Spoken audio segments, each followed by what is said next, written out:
بسم اللہ الرحمن الرحیم۔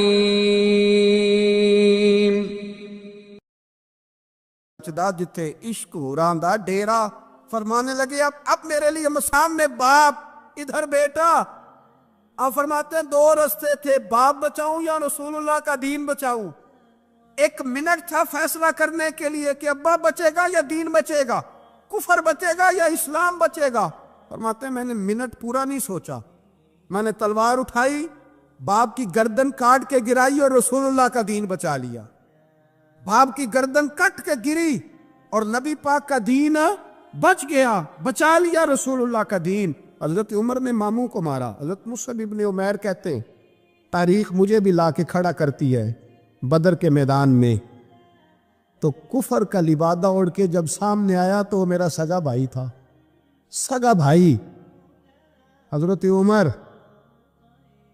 ملک شام جاتے ہیں، جب فتح ہوتے ہیں حضرت سعد بن ابی وقاص بلاتے ہیں، شام جاتے ہیں تو حضرت عمر کہتے ہیں شام آئے ہیں یار، سب سے پہلا کام یہ کر بلال کا تو پتہ کر۔ یہاں سنا ہے بلال حبشی کا مکان بھی کہیں نیڑے نیڑے ہے، پتہ تو کر۔ حضرت بلال حبشی حضرت سیدنا سعد کہنے لگے حضور بلا نہ لے، فرمایا نہیں، وہ مصطفیٰ کا غلام ہے تو میرا تو امام ہے، میں گھر ملنے جاؤں گا، گھر رحماؤ بینہم، کالے رنگ کے حبشی غلام سیدنا بلال حبشی کو ملنے گھر گئے اور جناب عمر جا کے بیٹھک میں انتظار کرنے لگے، گویا ڈرائنگ روم میں بیٹھے، انتظار ہونے لگا۔ جناب سیدنا بلال آئے تو حضرت عمر اٹھ کے کھڑے ہوئے۔ ملک شام کے لوگوں نے یہ منظر عجیب دیکھا کہ جناب عمر فاروق ایک حبشی کے لیے کھڑے ہوئے، اور جب کھڑے ہوئے تو حضرت بلال کہنے لگے عمر بیٹھ جاؤ، یہ کیا کر رہے ہو؟ حضرت سیدنا عمر رو پڑے، کہنے لگے بلال تو حبشی پہلے تھا، جب سے رسول اللہ کا غلام بنا ہے ساری امت کا امام بن گیا، ساری امت کا تو امام بن گیا ہے جب سے تو نبی پاک صلی اللہ تعالی علیہ وسلم کا غلام بن۔ بھائی یاد رکھے جب اشداء علی الکفار کی بات تھی تو اپنے سگے قتل ہو گئے، اور جب رحماء بینہم کی بات تھی تو پھر یہ نہیں دیکھا یہ حبشی ہے۔ توجہ ہے میری بات پر؟ جاگ رہے نا آپ لوگ؟ ادھر دیکھیں، پھر یہ نہیں دیکھا کہ یہ حبشی ہے، یہ رومی ہے، یہ کون ہے، پھر یہ دیکھا کہ یہ رسول اللہ کا غلام ہے صلی اللہ ہو۔ ہمارے ہاں تو نفرتیں پھیل گئی ہو، او بس کرو جی بنگالیوں سے جان چھڑاؤ، او بس کرو جی فلانے سے، او بس کر یار، رہن سہن اپنا اپنا ہوتا ہے، لیکن مسلمان جس طرح کا بھی ہو اس کے ساتھ نفرت کرنے کی اجازت نہیں ہے۔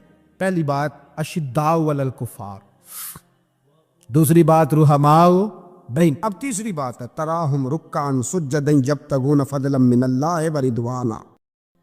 میں نے جو شروع میں بات کی تھی نا کہ اگر خانہ کعبہ میں 40-50 لاکھ حاجی مل کے دعائی مانگ لیتا، دعائی مانگ لیتا مل کے تو کمال ہو جاتا۔ حضرت ابو بکر صدیق رضی اللہ تعالیٰ عنہ سے کسی نے پوچھا تھا بدر میں فتح کیسے ہوئی؟ اب بھی مسلمان کہتے ہیں نہیں جی کیسے لڑیں گے جی، ہمیں اپنا بڑا مسئلہ ہے۔ یہ کمزور لوگوں کی باتیں، کمزور جو خدا والے ہوتے ہیں ان کی یہ سوچ نہیں ہوتی، یہ آرزو کرم اور میں آپ سے کروں، یہ بھیک اس کو جی دیے جس کا خدا نہ ہو۔ یہ کمزور لوگ ہیں جو کہتے ہیں نہیں کیسے ہوگا، کس طرح ہوگا، جن کو پتا ہو کہ ہماری غیبی طاقت ہے ہماری۔ حضرت ابو بکر صدیق رضی اللہ تعالیٰ پوچھا جناب بدر میں کیسے جیت گئے؟ تلواریں زیادہ تھی، نیزے زیادہ تھے، یا آپ کو جاسوسی زیادہ تھی، پتہ زیادہ تھا کہ یوں قابو آئیں گے کافر؟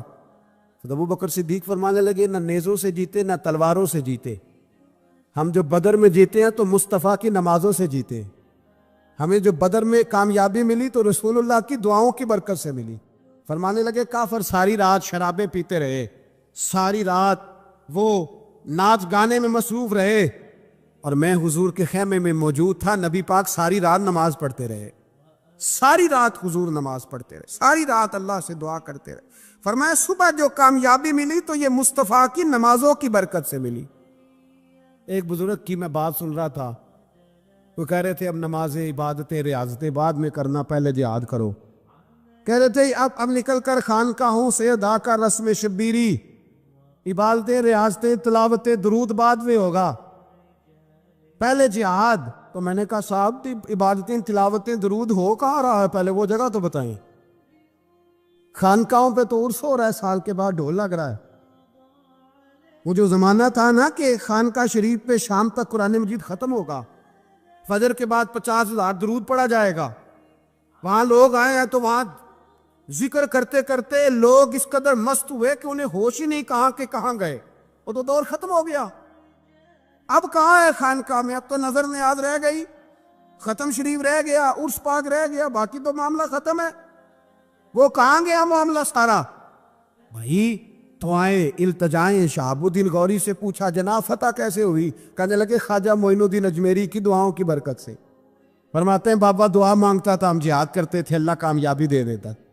بھائی وہ عبادت، وہ ریاضت، وہ مسلمان جو رات کو اپنے رب کو منا لیا کرتا تھا، وہ اپنی عبادت کے زور پر اللہ تبارک و تعالیٰ کی بارگاہ میں آہو زاری، حضور نے فرمایا الدعاء صلاح المومن، دعا مومن کا ہتھیار ہے۔ دعا مومن کا بول کے بتانا ہے، دعا مومن کا، فرمایا مومن یہ ہتھیار چلا سکتا ہے، یہ ہتھیار کافر کے پاس موجود ہے۔ حضرت زید بن حارثہ رضی اللہ تعالیٰ عنہ کو نہ پکڑ کے کچھ کافر ان کو پکڑ کے لے گئے تو ایک درخت کے ساتھ باندھ لیا، کہنے لگے تمہیں قتل کریں گے، حضور کے صحابی ہیں رضی اللہ تعالیٰ۔ جب کافر آپ کو قتل کرنے لگا نا تو انہوں نے درخت کے ساتھ اچھی طریقے سے ٹانگیں باندھ لی، ہاتھ باندھ لیے، گردن باندھ لی، کہنے لگا بلا اپنے رب کو۔ تو حضرت زید رضی اللہ تعالیٰ عنہ فرمانے لگے میں تو شہید ہونے کو تیار تھا، لیکن تو نے آزمانے کا پروگرام بنایا تو ٹھیک ہے، میں پھر بلانے لگا ہوں اپنے رب کی مدد کو، اے اللہ مدد فرما۔ اس نے اتنی دیر میں تلوار نیام سے نکال لی، اے اللہ مدد فرما۔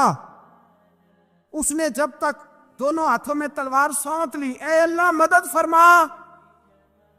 جب تیسری بار آپ نے یہ کہا تو اس نے تلوار اٹھائی، کہا اللہ مدد فرما۔ حضرت زید رضی اللہ تعالیٰ عنہ کہتے ہیں جب چوتھی بار میری زبان سے لفظ نکلے، کافر کے ہاتھ میں تلوار تھی پر گردن بھی اس کی کٹ کے نیچے گر گئی، کہ گردن کٹ کے اسی وقت نیچے گری۔ مجھے کسی نے کھولا، نہ مارنے والا نظر آیا، نہ گردن کاٹنے والا نظر آیا، نہ مجھے کھولنے والا۔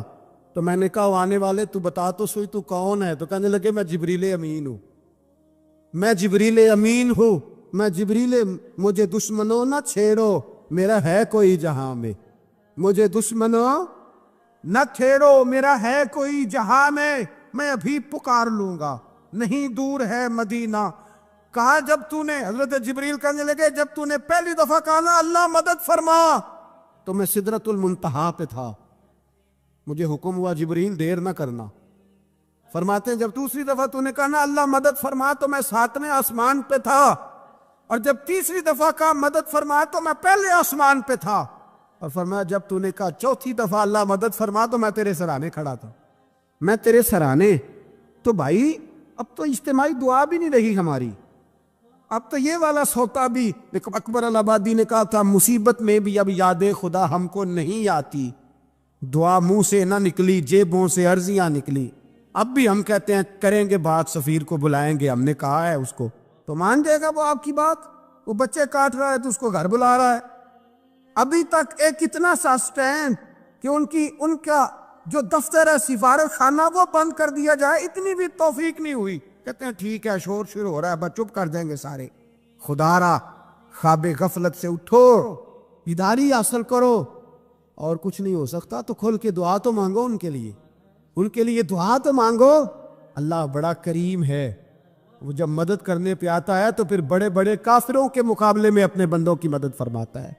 اور میں یہ پیغام دینا چاہتا ہوں عالم کفر کو بھی، یاد رکھے رب کریم جب مدد کرنے پہ آئے تو اکیلے حضرت ابراہیم اور ایک طرف پوری ملت ہو تو اللہ اپنے خلیل کو بچا لیا کرتا ہے۔ رب کریم کی رحمت کاملہ جب فیصلہ کر لیتی ہے تو پھر نمرود جیسے سپر پاور طاقت کو رب کریم مچھر سے مروا دیا کرتا ہے۔